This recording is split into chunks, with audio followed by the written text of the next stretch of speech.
Assalomu alaykum hurmatli tinglovchilar.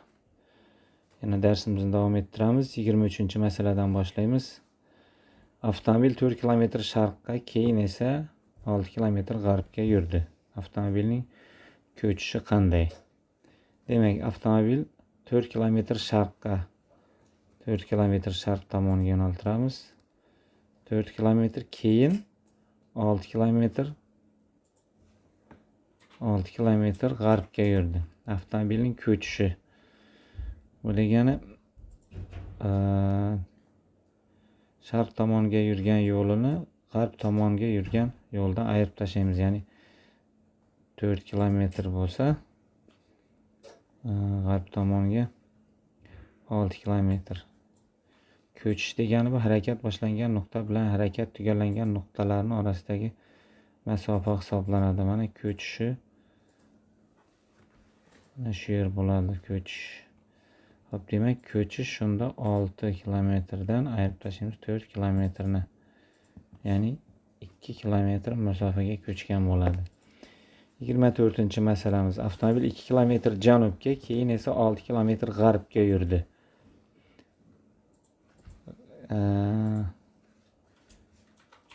Keyin yana 2 kilometr shimolga harakatlandi. Avtomobilning ko'chishi qanday?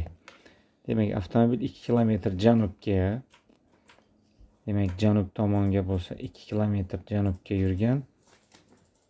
2 kilometr keyin 6 kilometr g'arbga yurgan. 6 kilometr g'arb tomonga yurgan. Keyin esa 2 kilometr shimolga yurgan. 2 kilometr shimolga. Ya'ni 2 kilometr janub, 2 kilometr g'arbga 6 kilometr va shimol tomonga yana 2 kilometr. Ko'chishi, avtomobilning ko'chishi qanday? Ko'chishi harakat boshlangan nuqtani A nuqta desak, tugallangan nuqtani B nuqta desak, ko'chish bu vektor. Bu vektor ko'chish hisoblanadi. Bu vektor. Xo'p, bu yerda ko'chishimiz qancha bo'ldi? 6 kilometr bo'ldi ko'chish. Xo'p, 25-masalaga o'tamiz. 25-masalamizda avtomobil 3 kilometr shimolga, 5 kilometr sharqqa.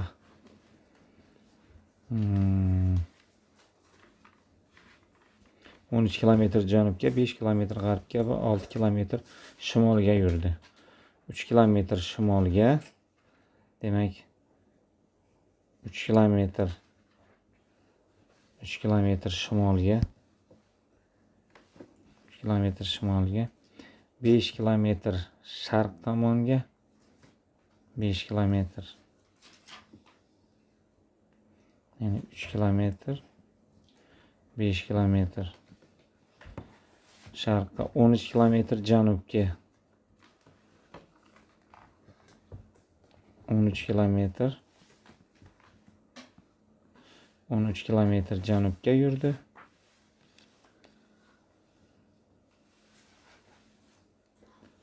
5 kilometr g'arbga, g'arb tomonga 5 kilometr.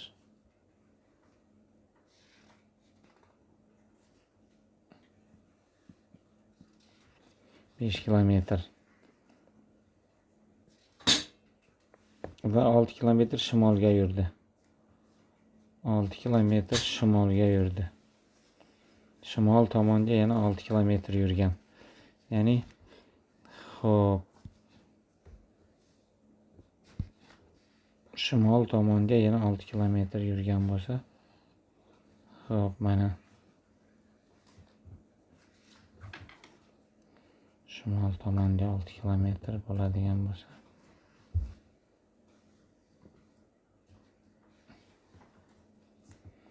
demak, shunda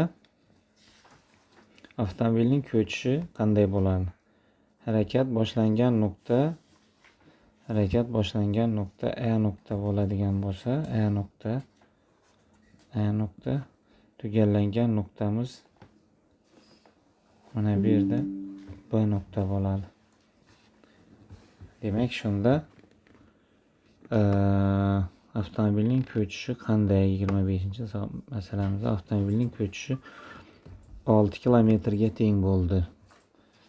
6 kilometrga. Ya'ni ko'chish 6 kilometr. Xo'p, 25-masalani boshlaymiz. Buni tushunarliroq bo'lishi uchun kattaroq qilib boshqa joyga ko'chirib oldim. Avtomobil 3 kilometr shimolga, yana A'dan B'ga. Xo'p, 3 kilometr shimolga yurgan, keyin 5 kilometr sharqqa, keyin 13 kilometr janubga. So'ngra 5 kilometr g'arbga va 6 kilometr yana shimolga yurdi. Avtomobilning ko'chishi qanday bo'ladi? Bu yerda xo'p, jami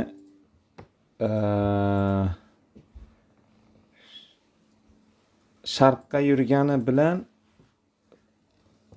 g'arbga yurgan masofalari teng bo'lgani uchun bular 0 deb olsak, qarama-qarshi yo'nalgan. Shunda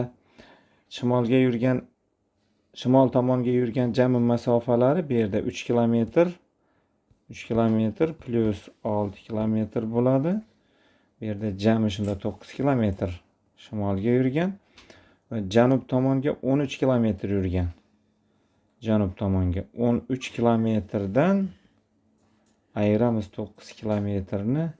Natijada ko'chish 4 kilometr masofani tashkil qiladi. Ya'ni AB vektorimiz, ya'ni AB vektorimiz nima ekan? 4 kilometr, ya'ni ko'chish vektori hisoblanadi. 26-masalamizda savol ekan bu. Moddiy nuqta tezligiga qarab harakat qanday turlarga bo'linadi? A. To'g'ri chiziqli harakat, B. Aylanma harakat, C. Tekis harakat, D. Notekis harakat, egri chiziqli harakat. Demak, bu yerda moddiy nuqta tezligiga qarab deganda tezlikni turi. Ya'ni bu yerda C javob bilan D javob to'g'ri bo'ladi. Ya'ni tekis harakat va notekis harakat turlariga bo'linadi. 27-savolimiz. 27. Moddiy nuqtaning tezligi kamayib borsa, bu qanday harakat turiga misol bo'la oladi? Moddiy nuqta tezligi kamayib borsa. Xo'p, A tekis harakat, B tezlanuvchan harakat, C sekinlanuvchan harakat. Sekinlanuvchan harakat. Demak, harakat turiga tezlik kamayib borgandan keyin sekinlanuvchan harakat bo'ladi, C javob bo'ladi. Keyingi 28-masalaga o'tamiz. Ya'ni bu ham savol ko'rinishida ekan. To'g'ri chiziqli tekis harakat va harakatga ta'rif berilgan qatorni toping. Ya'ni to'g'ri chiziqli tekis harakatga. Demak, bu yerda trayektoriyasi to'g'ri chiziqdan va harakat tezligi o'zgarmas, tekis bo'lishi kerak. A javob: moddiy nuqtaning harakat trayektoriyasi egri chiziqdan iborat bo'lgan. Bu noto'g'ri bo'ldi. B javob: moddiy nuqtaning harakat trayektoriyasi to'g'ri chiziqdan iborat bo'lgan va tezligi o'zgarmas bo'lgan harakat. Demak, B javob to'g'ri bo'ladi. 28-da. Xo'p, C javob shundaylik. C javobini o'qisak, moddiy nuqtaning harakat trayektoriyasi to'g'ri chiziqdan iborat bo'lgan va tezligi kamayib boradigan. Mana bu fikr bizlarni noto'g'ri ekanligini bildiradi. 29. Egri chiziqli sekinlanuvchan harakatga to'g'ri ta'rif berilgan qatorni toping. Ya'ni trayektoriyasi egri chiziqdan va tezligi sekinlanuvchan, tezlik kamayib boradigan ekan. Demak, A javobimizda moddiy nuqtaning harakat trayektoriyasi egri chiziqdan iborat bo'lgan va tezligi o'zgarmas bo'lgan harakat. Demak, A javobimiz noto'g'ri, chunki tezligi o'zgarmas deyapti. Bu yerda tezligi nima qilish kerak? Sekinlanuvchan bo'lishi kerak. B javob: moddiy nuqtaning harakat trayektoriyasi egri chiziqdan iborat bo'lgan va tezligi ortib boradigan. Bu yerda tezligi ortib boradigan. Bu ham noto'g'ri bo'ldi. C javob: moddiy nuqtaning harakat trayektoriyasi to'g'ri chiziqdan iborat bo'lgani uchun bu ham noto'g'ri bo'ldi. D javob: moddiy nuqtaning harakat trayektoriyasi egri chiziqdan iborat bo'lgan va tezlik kamayib boradigan harakat. Demak, D javob to'g'ri bo'ldi. 30. Quyidagilardan qaysilari sanoq sistemasini tashkil qiladi? Xo'p, sanoq sistemasi. Sanoq sistemasi bu nima bu? Sanoq sistemasi sanoq jism, koordinat sistemasi va vaqtni o'lchaydigan asbobdan tashkil topgan sistema sanoq sistemasi deyiladi. Demak, qaysilar sanoq sistemasini tashkil qiladi? Demak, javob sanoq jismi, keyin koordinatalar sistemasi, vaqtni o'lchaydigan asbob. Demak, A, B va E javoblar to'g'ri bo'ladi. 30-da. Xo'p, 31. Agar moddiy nuqtaning tezligi kamayib borsa, bu qanday harakat turiga misol bo'la oladi? Xo'p, agar moddiy nuqtaning tezligi kamayib borsa, sekinlanuvchan, demak, tezlik kamaydimi, demak, sekinlanishadi. Shuning uchun sekinlanuvchan harakatga misol bo'la oladi. S javob bo'ladi. SU 27 rusumli harbiy samolyot 250 km/soat tezlikda uchadi. Bu samolyot 180 minutda qancha masofani bosib o'tadi? Demak, bu yerda 180 minutda deyapti. 180 minutimiz bu 3 soatga teng bo'ladi. Shunda soatga o'tiramiz. 180 minutimiz, ya'ni qancha masofani bosib o'tadi deyapti. Bu yerda tezlik formulasidan v teng s taqsim t bo'lsa, bundan s ni topsak, s teng v ko'paytirish t bo'ladi. Bundan v ni o'rniga 250 2500 km/soat ko'paytirish t ni o'rniga 180 minutimiz bu 3 soat bo'ladi. 3 soat bu ham teng bo'ladi. Soat bilan soat qisqarib ketadi. 3 ko'paytirish 2500 7500 kilometr masofani bosib o'tadi ekan. Xo'p, 33-da 7 metr minut tezlikda harakatlanayotgan chumolilar to'dasi 240 sekundda necha metr masofani bosib o'tadi? Necha metr masofani bosib o'tadi? Xo'p. Demak, bu yerdan 7 metr minutni metr taqsim sekundga o'tkazamiz. Demak, shunda 7 metr taqsim minut deganimiz bu tezligi.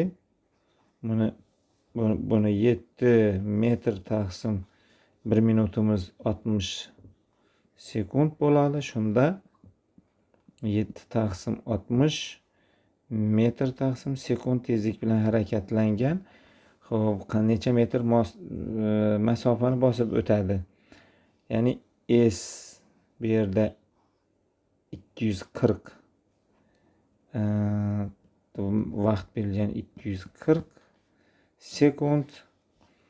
Shunda s teng v ko'paytirish t bo'ladi. Teng v ni o'rniga 7 taqsim 60 ko'paytirish t ni o'rniga 240. Demak, 60 bilan 240 ketadi. Shunda 7 ko'paytirish 24 ni ichida 4 marta bor. Ko'paytirish 4 bu 28 metr masofani bosib o'tadi. 28 metr masofani bosib o'tadi demak. Xo'p, 34-masalaga o'tamiz. Endi 34-masalamiz. Delfinlar 11 soatda 121 kilometr masofaga, akulalar esa 2 soatda 100 kilometr masofaga suzib bora olishadi. Qaysi suv hayvonining tezligi kattaroq? Demak, bu yerda ikkalasini ham tezliklarini topib taqqoslash kerak ekan. Shunda 11 soatda 121 kilometr masofani, akulalar esa 2 soatda 100 kilometr masofani. Demak, shunday ko'rinib turibdiki, akulaning tezligi delfinlar tezligidan kattaligi ko'rinib turibdi. Ya'ni u katta ekanligini qanday isbotlaymiz? Xo'p, 11 soat delfinlarning harakat qilgan vaqtini T1 deb belgilasak, uni bosib o'tgan masofasi S1, ya'ni akulalarni harakatlangan vaqtini T2 deymizda, 2 soat ekan. Bosib o'tgan masofasini S2 deymiz, 100 kilometr. Shunda V1 teng ekan S1 bo'lingan T1. Buni hisoblasak S1 121 bo'lish 11. Bu teng bo'ladi 11 kilometr soat. Xo'p, V2 endi V2 ya'ni akulalarning harakatlanish tezligi, ya'ni S2 bo'lish T2. Bu ham teng bo'ladi. S2 bizlarda 100 kilometr, T2'miz 2 soat. Demak bu 50 kilometr soat bo'ldi. Ya'ni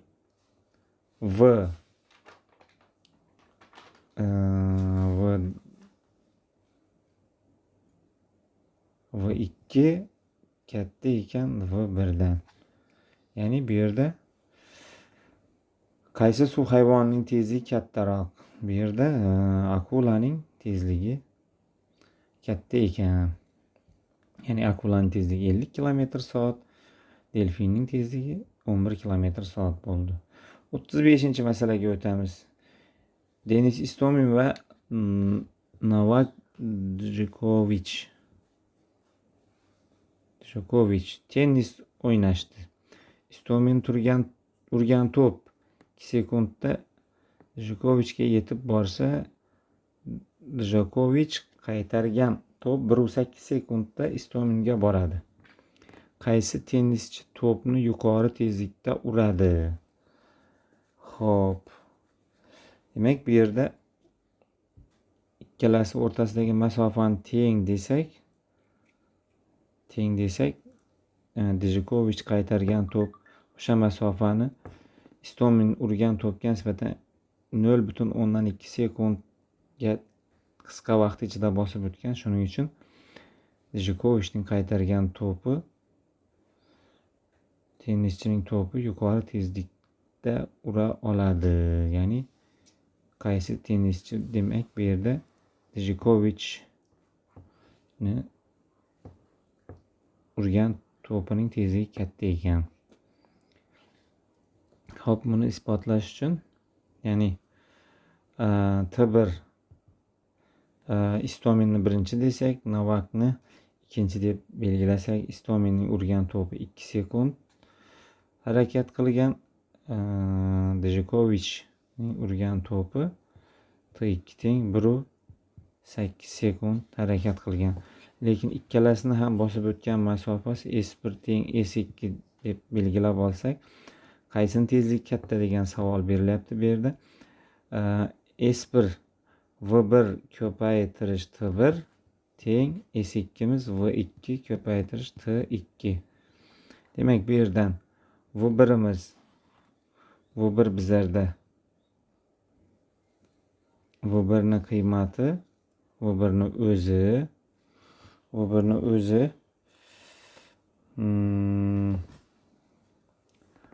V1 ko'paytirish T1 o'rniga 2 teng V2 ni o'zi T2 o'rniga 1.8.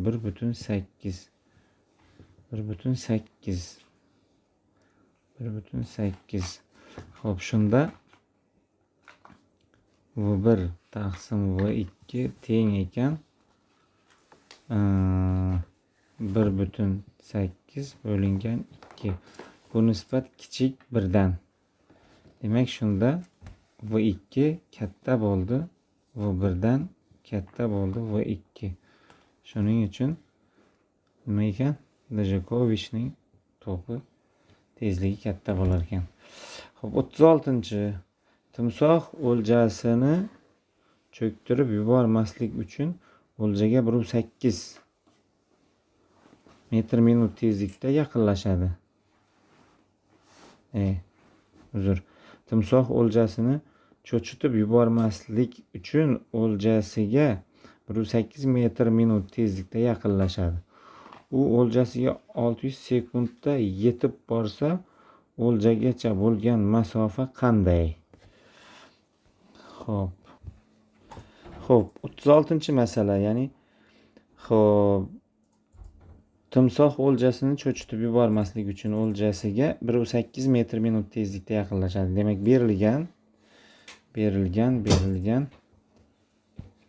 Xo'p, berilgan.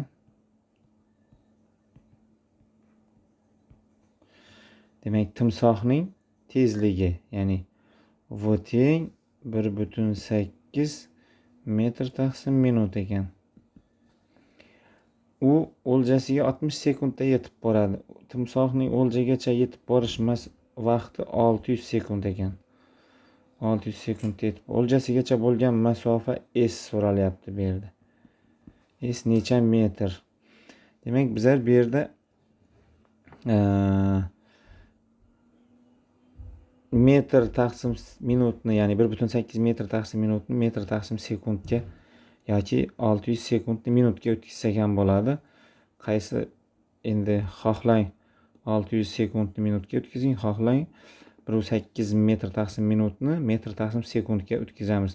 Bu yerdan 1,8 metr taqsim minutni sekundga o'tkazadigan bo'lsak 60 sekund bo'ladi. Ya'ni bu yerda 1,8 bo'lingan 60 metr taqsim sekund bo'ldi.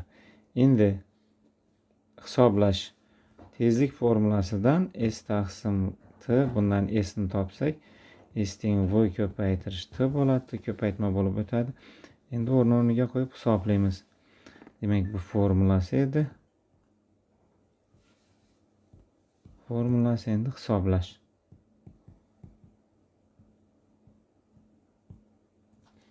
Ya'ni s teng v o'rniga 1,8 taqsim 60 ko'paytirish t o'rniga 600.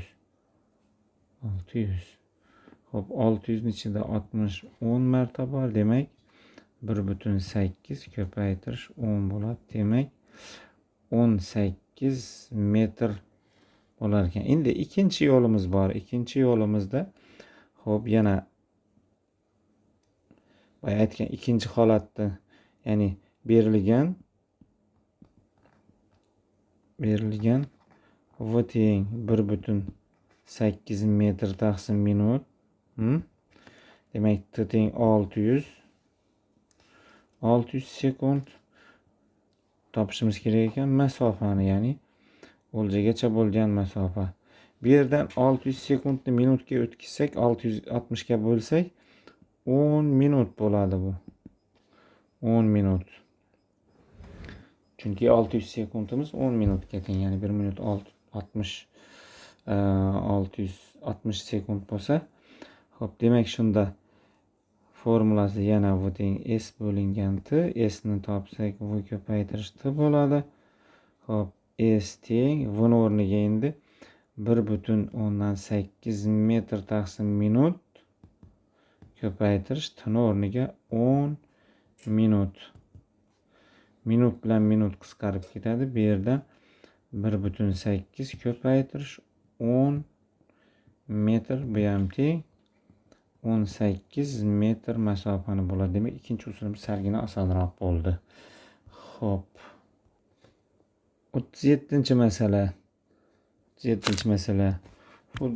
Futbol yulduzi Roberto Carlos qisqa 100 metr masofaga yugurish uchun 10 sekund vaqt sarfladi. Xo'sh, futbolchi o'rtacha qanday tezlik bilan yugurgan? Demak, shunda Carlosning yugurgan masofasi, ya'ni S1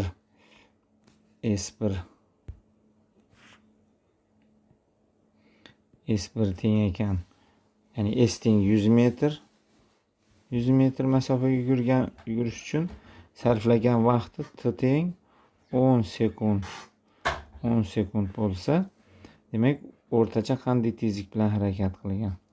Ya'ni v teng s bo'lingan t, ya'ni s bu yerda masofa, t vaqt. Xo'p, o'rniga qo'yib hisoblasak, v teng s o'rniga 100, t o'rniga 10. Ya'ni 100 metr taqsim sekund 100 qisqaradi. Demak, 10 metr taqsim sekund bo'ladi. Yoki buni kilometr soatga o'tkazsak, ya'ni 10 metr taqsim sekund, buni ko'paytiramiz 3,6 ga, shunda 36 kilometr soatni tashkil qiladi. 37-chi. Xo'p. Demak, shunda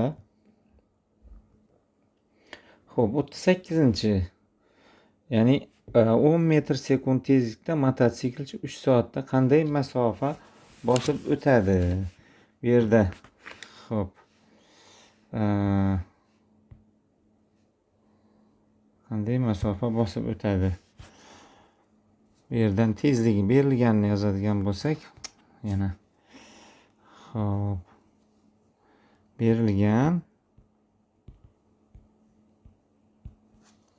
Berilgan v teng ekan 10 metr taqsim sekund. Mototsiklchi harakatlangan vaqt 3 soat. Bosib o'tgan yo'li necha kilometr? Demak, bu yerdan 3 soatni sekundga o'tkazib olamiz.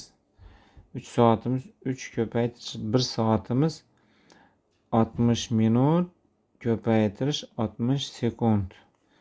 Ya'ni 3 ko'paytirish 3600. Bu ham teng bo'ladi. 0 0 3 6 18 3 3 9 yodda bilan 10. 10.080 sekund bo'ladi ekan. Endi xo'p. V teng S taqsim T formuladan S ni topsak, S teng V ko'paytirish T bo'ladi.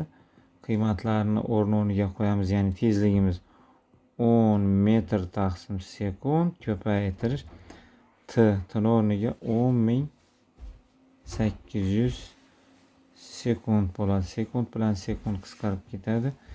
Teng bo'lar ekan shunda 108.000 metr, ya'ni bizda kilometrda so'rayapti, mingga bo'lamiz, shunda 108 kilometr bo'ladi. Chunki 1000 metrimiz 1 kilometr, shuning uchun 1000 ga bo'lsak 108 kilometr masofani bosib o'tadi. Xo'p. 39-masalaga, ya'ni Roger Federer tennis kaptokchasiga 25 metr sekund tezlik bilan zarba beradi. Tennis korti uzunligi 25 metr bo'lsa, kaptokcha qancha vaqtda narigi tarafga yetib boradi? Demak, bizlarda berilgan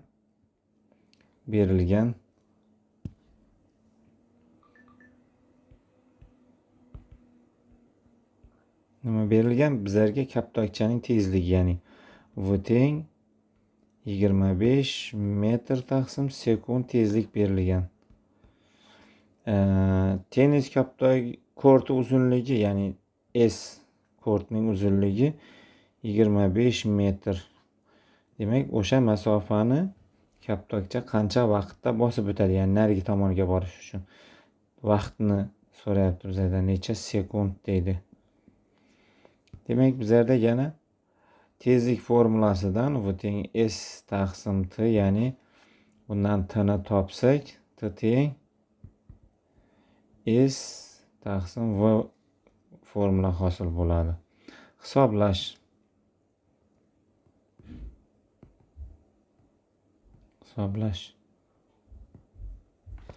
Demak, T teng bo'ladi S ni o'rniga 25 metr, V ni o'rniga 25 metr taqsim sekund. Bu ham teng 1 sekund. 1 sekund bo'ladi ekan. Xo'p. 40-masala. Masalamiz.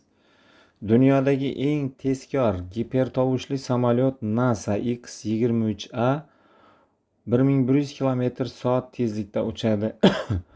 U bir-biridan 13200 km masofada joylashgan Kanada orollari orasidagi masofani qancha vaqtda bosib o'tadi? Demak, bizlarga berilgan gipertovushli samolyotning tezligi, ya'ni berilgan ya'ni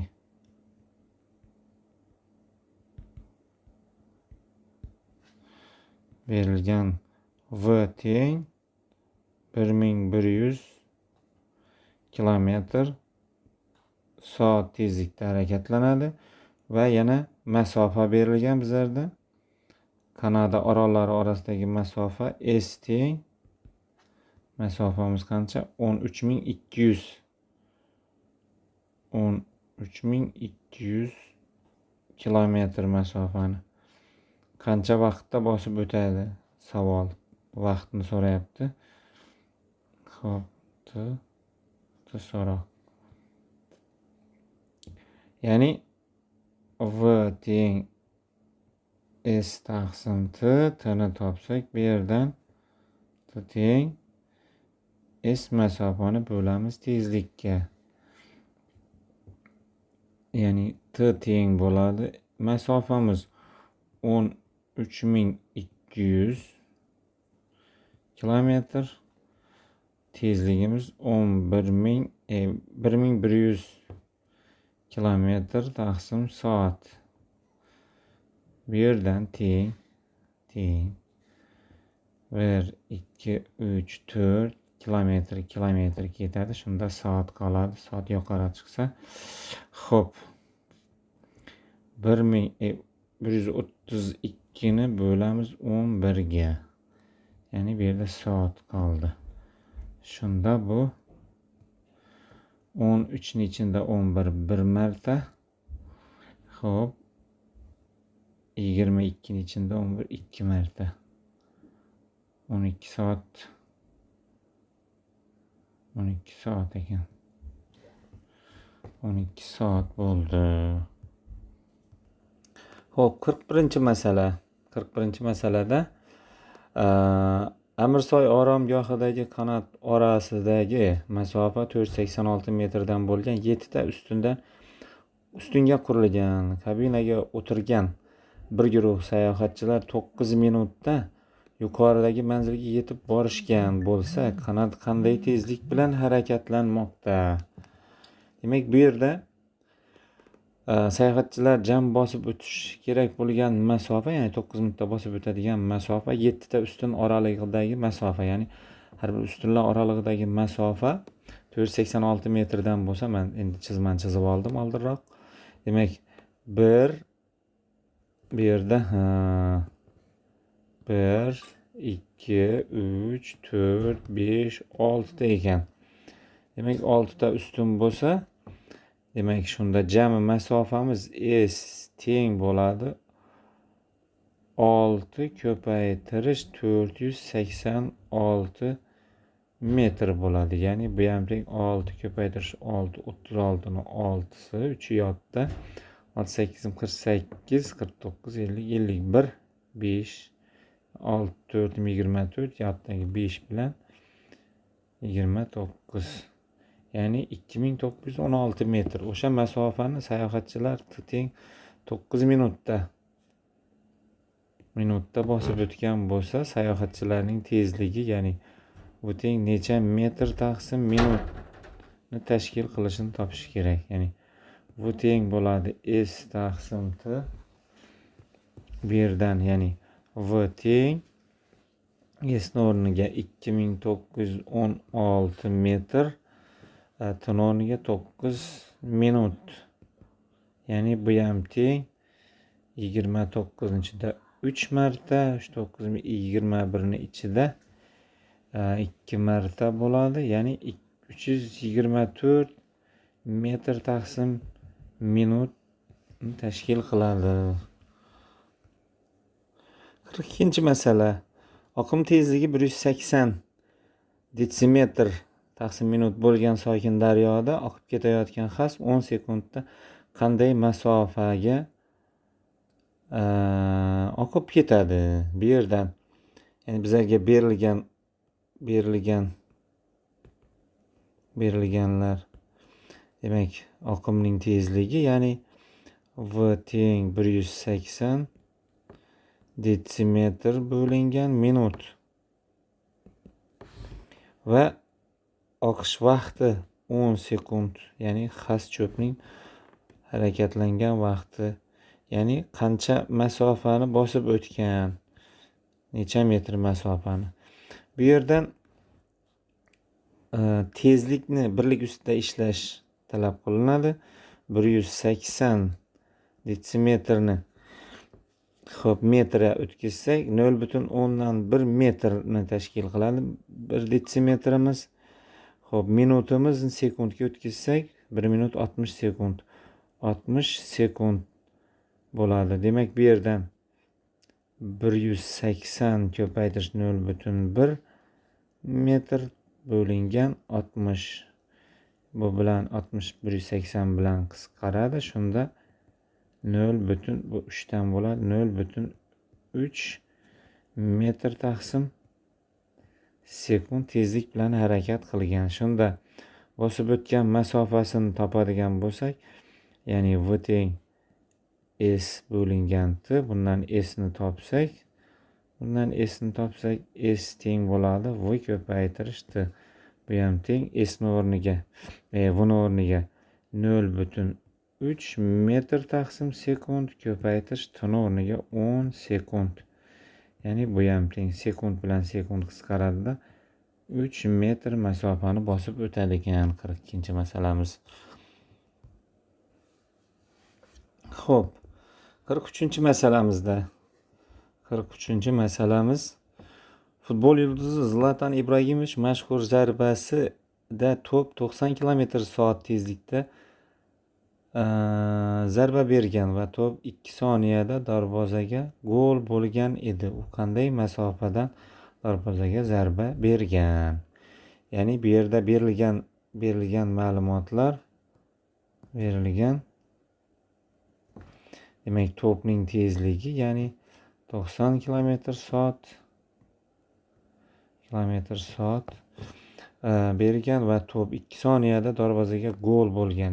Demak, teng 2 soniya. 2 soniya bu 2 sekund. Ya'ni xo'p, masofani darvozagacha bo'lgan masofani ya'ni s teng bo'ladi v ko'paytirish t, ya'ni hisoblaydigan bo'lsak s teng v ni o'rniga 90 km/soat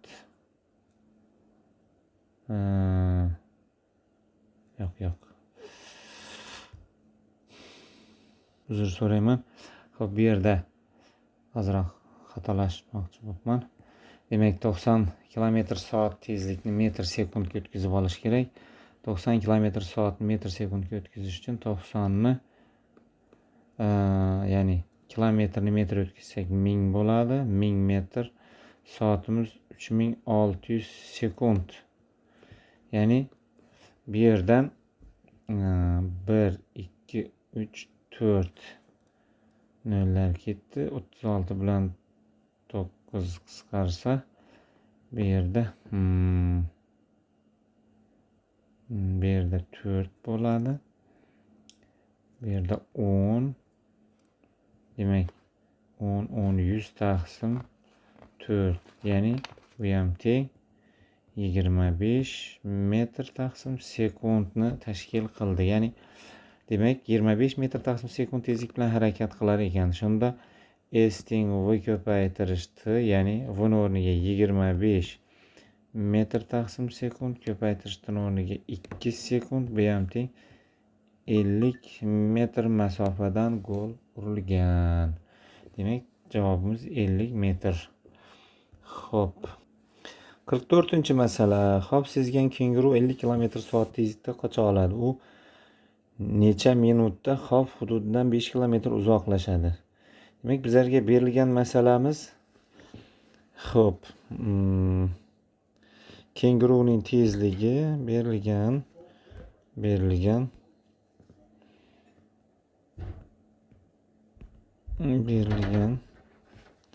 V teng 50 km/soat. U necha minutda xavf hududidan 5 km uzoqlasha oladi? Ya'ni s teng 5 km. Demak,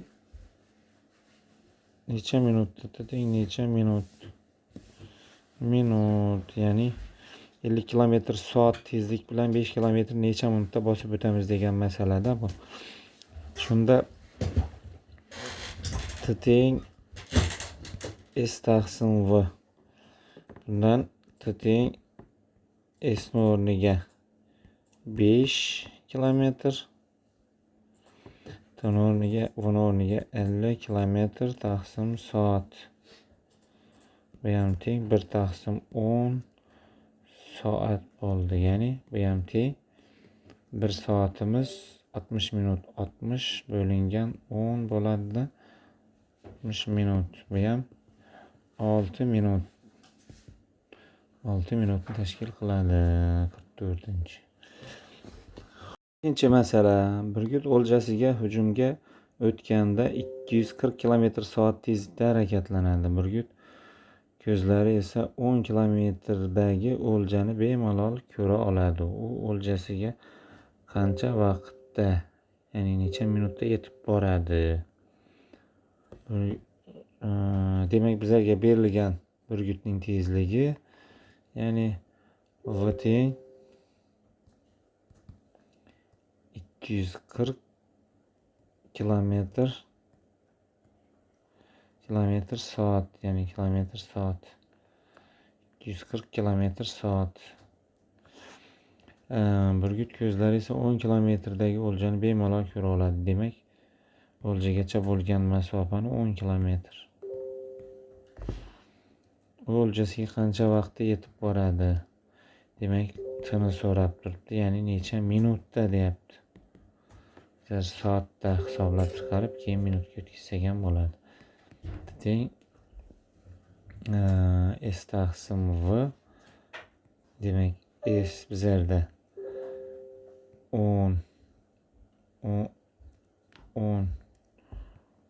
km, 240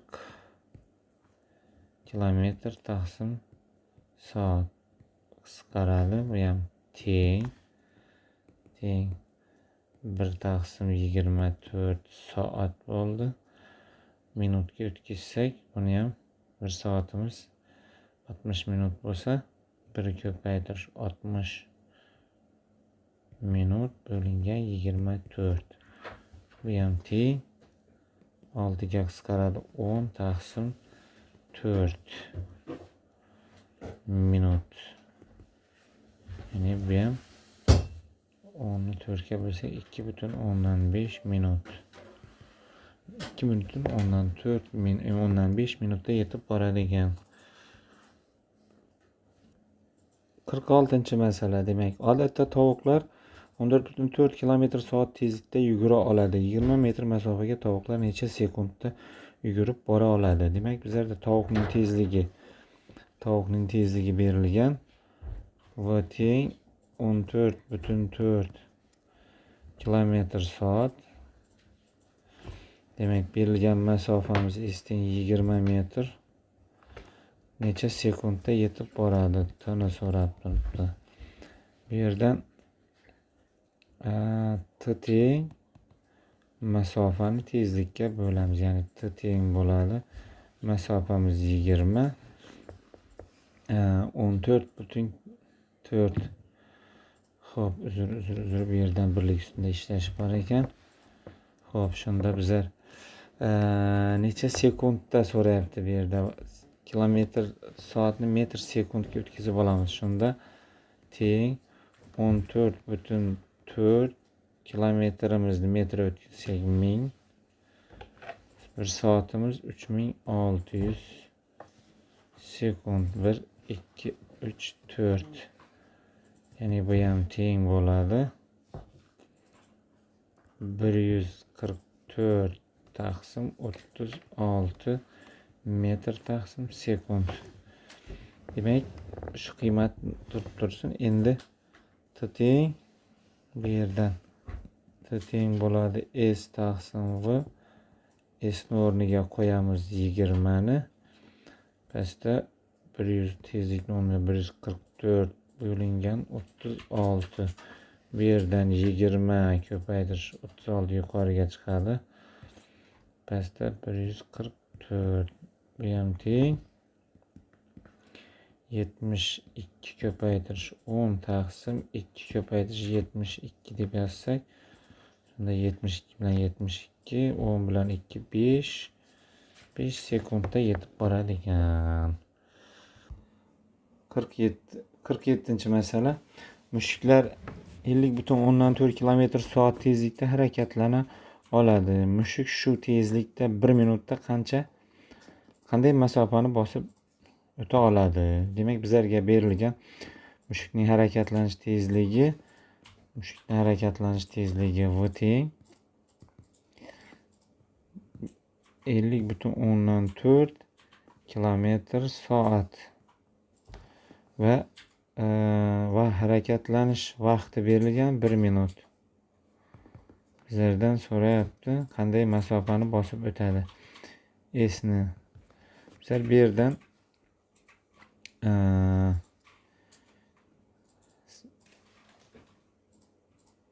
50,4 ko'paytirish 1000 metrga o'tdi. Bu ham soatni minutga o'tkazsak 60 minut bo'ladi.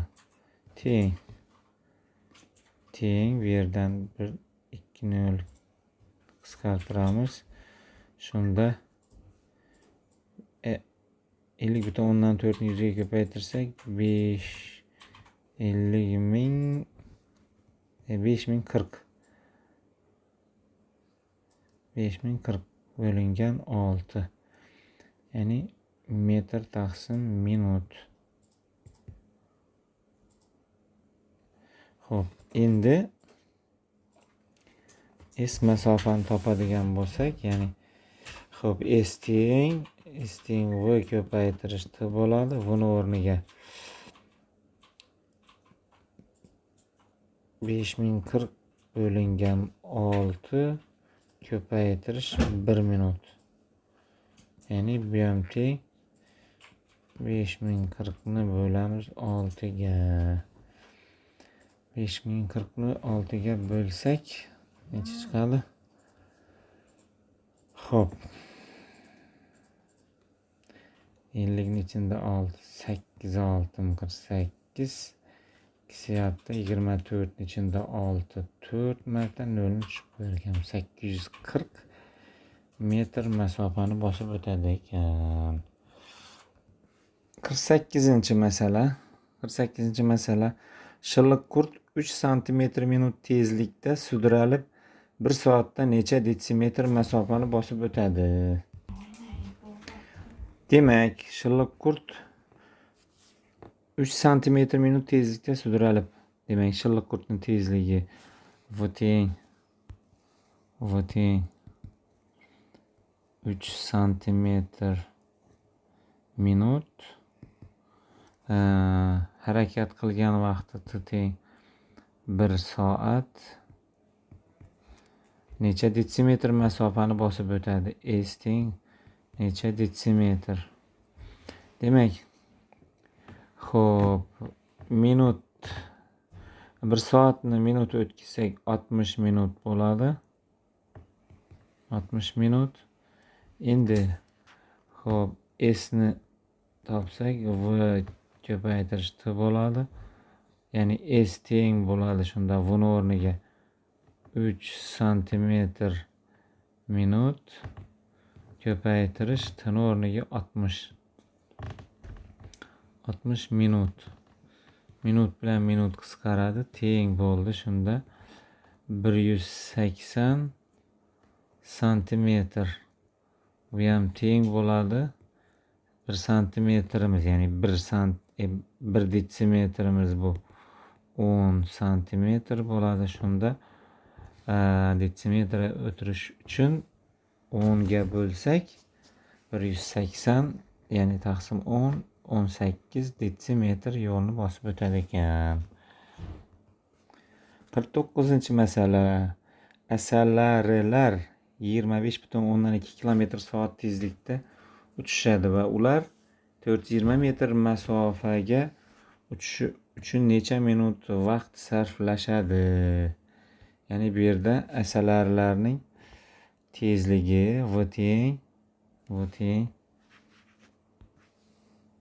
u teng bo'ladi 25,2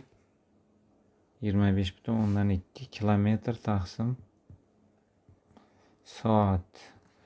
Ular 420 metr masofaga S teng 420 metr masofaga necha minutda yetib borishadi, ya'ni necha minut vaqt sarflashadi. Teng necha minut. Demak, bu yerda tezligini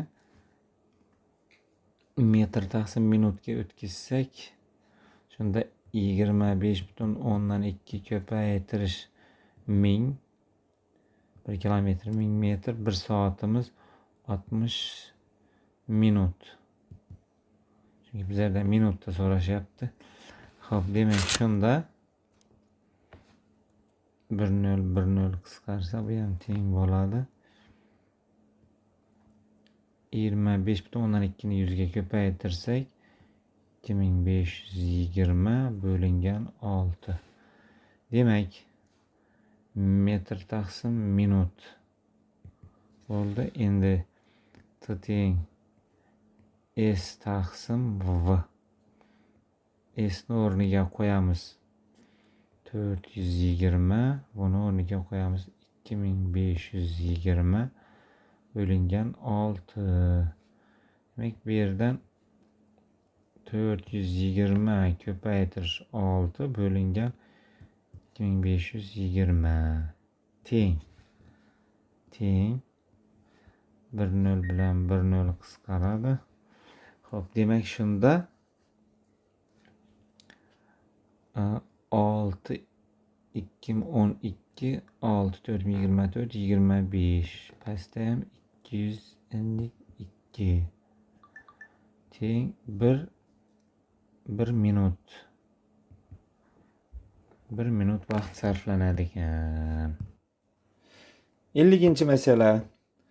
Zirhli tank 80 km/soat tezlikda harakatlana oladi. U 240 km uzoqlikdagi harbiy bazaga qancha vaqtda, ya'ni necha soatda yetib boradi? Demak, bizlarga tankning tezligi berilgan. Tankning tezligi V teng 80 km/soat. Masofa, ya'ni harbiy bazagacha bo'lgan masofa 240 kilometr. Bizlardan so'rab turibdi, necha soatda yetib boradi? Yetib borish vaqtini so'raydi. Bu yerdan T teng S bo'lingan V. Bundan T teng bo'ladi. S o'rniga 240, uni o'rniga 80. Demak, 3 soat ekan. 3 soatda yetib boradi.